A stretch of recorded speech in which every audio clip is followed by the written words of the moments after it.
Notre programme de dénonciation a été lancé le 20 juin 2016. Nous avons mis en place un guichet sécurisé où les dénonciateurs peuvent transmettre des informations.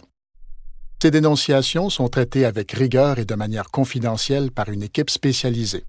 Notre programme vise à recueillir de l'information authentique sur des infractions aux lois et règlements administrés par l'autorité. Il vise à offrir les meilleures conditions de confidentialité et mesures anti-représailles aux dénonciateurs.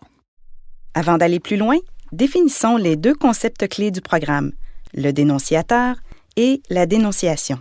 Un dénonciateur est une personne qui a un accès stratégique à des informations privilégiées.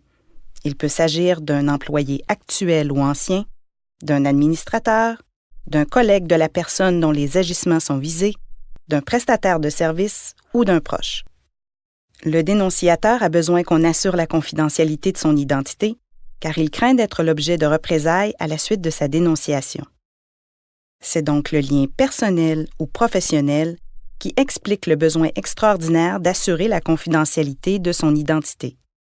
Une dénonciation consiste à transmettre de l'information sur des infractions à l'égard des lois et règlements administrés par l'autorité. L'information transmise dans le cadre d'une dénonciation doit être faite de bonne foi et justifiée par des motifs sérieux selon lesquels une infraction a été commise ou est en train ou en bonne voie de l'être.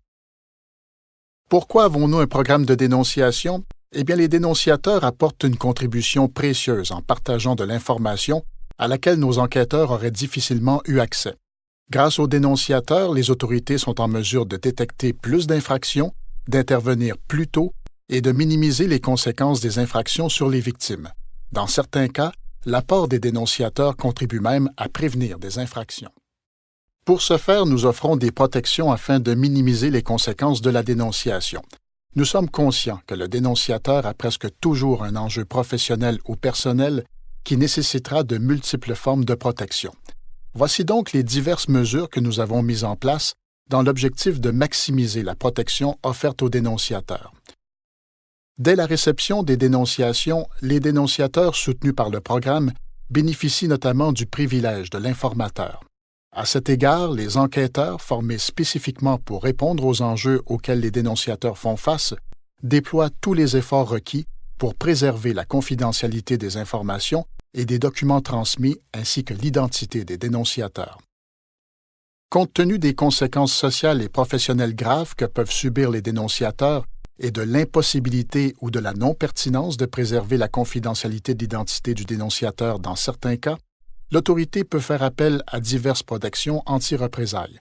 Par exemple, l'immunité de poursuite au civil protège les dénonciateurs d'éventuelles poursuites au civil que pourraient entreprendre les personnes visées par leur dénonciation.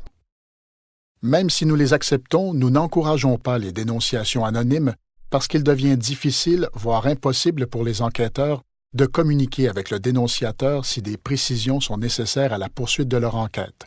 Selon nous, le traitement prévu des dénonciations assure déjà aux dénonciateurs une protection optimale. La protection de la confidentialité de nos dénonciateurs est la pierre angulaire de notre programme. Nous avons tiré des pratiques policières et de renseignements de sécurité les meilleures façons de faire en la matière. Cette mesure de protection est primordiale pour nous. Pour réaliser ce mandat, nous avons mis en place d'abord une équipe d'intervention restreinte qui s'assure du traitement de l'information et des dossiers. Un codage de l'identité de dénonciateur qui se réalise au moment même où le processus du traitement de la dénonciation, différent du traitement habituel des signalements, s'enclenche afin d'assurer la confidentialité du dénonciateur. Une sécurisation de l'information sensible où l'équipe responsable s'applique à des méthodes de travail rigoureuses. Une aseptisation de l'information afin de s'assurer que l'information donnée par le dénonciateur ne s'échappe en aucun cas. Et une gestion de l'information fondée sur le principe du besoin de savoir, communément appelé « need to know » en anglais. Ainsi, en vertu de ce principe, l'accès à l'information en provenance d'une dénonciation est l'objet d'un contrôle rigoureux et n'est accordé qu'à ceux qui nécessitent cet accès pour pouvoir traiter la dénonciation. Le dénonciateur doit aller sur le site de l'autorité et utiliser le formulaire de dénonciation afin d'assurer un traitement rapide, confidentiel et uniforme des informations par l'équipe du programme de dénonciation. Le formulaire doit être transmis par courriel ou par la poste. L'autorité s'assure de la réception et du traitement sécuritaire des dénonciations. Un casier postal a été spécialement mis en place pour les formulaires transmis par la poste. Ces méthodes sont aussi utilisées par plusieurs programmes de dénonciation ailleurs dans le monde. Par souci de confidentialité, nous recommandons toutefois aux dénonciateurs d'utiliser leur adresse courriel personnelle plutôt que l'adresse courriel désignée par leur employeur. Dans une même ligne de pensée, aucun avis n'est expédié suivant la réception d'une dénonciation. Une équipe spécialisée dans le traitement des dénonciations, soit l'équipe de la Direction des pré-enquêtes et du Centre d'analyse de renseignement, le CAR, prend connaissance et analyse les informations contenues dans les dénonciations. Cette équipe assure l'application rigoureuse des mesures visant à protéger la confidentialité de l'identité du dénonciateur.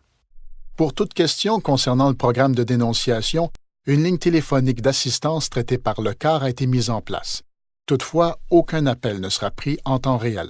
Cette pratique, aussi réalisée par les autres régulateurs de programmes de dénonciation dans le monde, permet notamment aux dénonciateurs de bien se préparer lorsqu'ils font leur dénonciation. En effet, ils sont invités à laisser un message vocal détaillé ainsi que leurs coordonnées. Ce n'est que par la suite qu'un agent de notre programme de dénonciation s'assure de communiquer avec eux en toute confidentialité dans les plus brefs délais. Pour toute autre question ne concernant pas le programme de dénonciation, les gens sont invités à communiquer avec un agent du centre d'information de l'autorité. Et voilà, c'est ce qui conclut nos capsules d'information sur le programme de dénonciation. Nous espérons que ces dernières vous auront permis de mieux comprendre les tenants et aboutissants de ce programme.